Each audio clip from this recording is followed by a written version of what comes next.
ছোট নদী চলে বাঁকে বাঁকে, বৈশাখ মাসে তার হাঁটু জল থাকে। পার হয়ে যায় গরু, পার হয়ে গাড়ি, দুই ধার উঁচু তার ধারু তার পানি। চিক চিক করে বাড়ি, কোথাও নেই কাঁধা, এক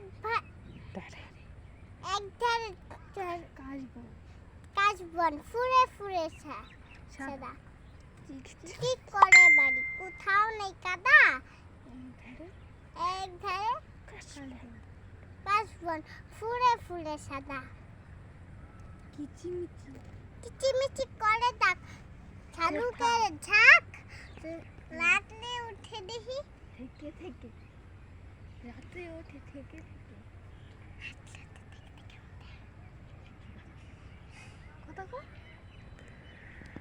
হ্যাঁ, দেখুন কি চমৎকার একটি নদীর দৃশ্য। নদীর পাড়ে এসেছি এখন আমরা। দেখুন মাশাআল্লাহ, অসাধারণ পানিতে ঢেউ এবং পানি একদম যাকে বলে কানায় কানায় পূর্ণ। নদীটি এখন কানায় কানায় পূর্ণ হয়ে গেছে।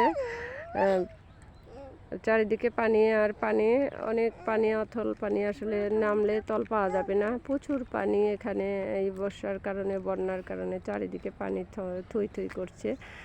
আর এখানে মানুষ গোসল করতে আসে এবং তারা অবশ্যই মনের আনন্দে সাঁতার কেটে চলে যায়। সত্যি খুব ভালো লাগে এই দৃশ্যগুলো। গ্রামের আশেপাশে নেই বললেই চলে। সেখান থেকে আমরা আপনাদের কিছু সামান্য কিছু দেখানোর চেষ্টা করছি। যে দেখুন চারিদিকে শুধু পানি আর পানি। এখানে নুসরত পানি দিয়ে খেলা করছে, মনের সুখে সে পানি নিচ্ছে। নুসরাত, তুমি কি করো? পানি দিয়ে খেলা করি। পানি দিয়ে খেলা করে, এদিকে দেখো। দেখুন সত্যি খুব ভালো লাগছে। আর ওর ফার্স্ট এই পানির কিনারে আসা, ফার্স্ট আসলো পানিতে যায়, সেটা হচ্ছে হাত দিয়ে ছুঁইতে পারছে যে আজকেই প্রথম সে পানিতে নেমে পানি, দেখুন পানি লাগছে, খেলা করছে। খুব ভালো লেগেছে ওর। তোমার কেমন লাগছে পানি? ভালো লাগছে। ভালো লাগছে সত্যি? একা একা আসবে? হ্যাঁ। একা একা আসবে? সত্যি? ভয় পাবে না? না, আর একা একা আসা যাবে না, ঠিক আছে? দেখুন, তো এই ছিল আপনাদের আসলে দেখানোর মতো কিছু। যে নদীর পাড়টা খুব ভালো লাগে বিকালবেলা, চারিদিকে শান্ত পরিবেশ থাকে। আর ঘুরতেও ভালো লাগে, যেহেতু বিকেলে একটু ঠান্ডা ভাব থাকে। প্রচুর গরম, চারিদিকে গরমের আমেজ বইছে যাকে বলে। গরমে মানুষ অতিষ্ঠ হয়ে যাচ্ছে। এই ছিল আসলে খুব সুন্দর দৃশ্য।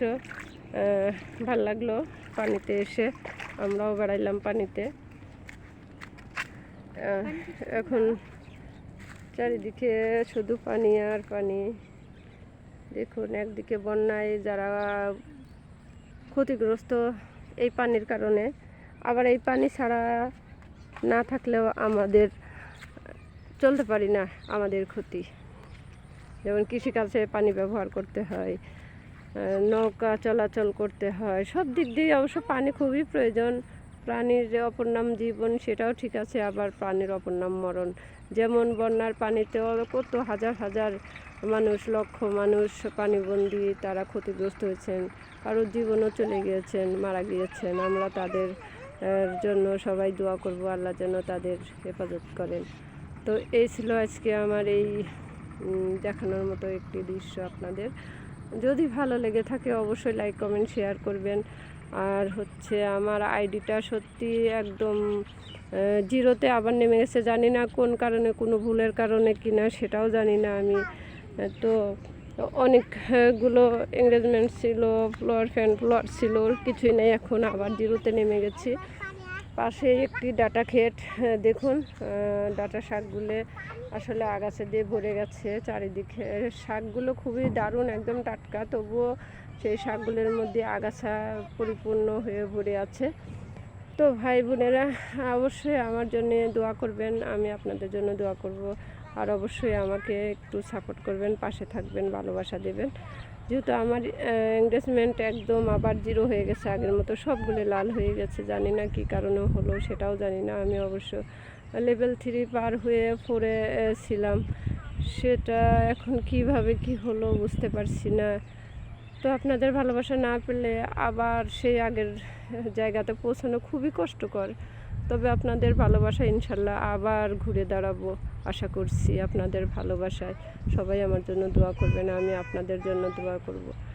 হাই রে আমার মনে মাতানো দেশ, হাই রে আমার সোনা ফলা মাটি, রূপ দেখা তোরে যেন আমার নয়ন ভরে না, তরে এত ভালোবাসি তবু পরাণ ভরে না।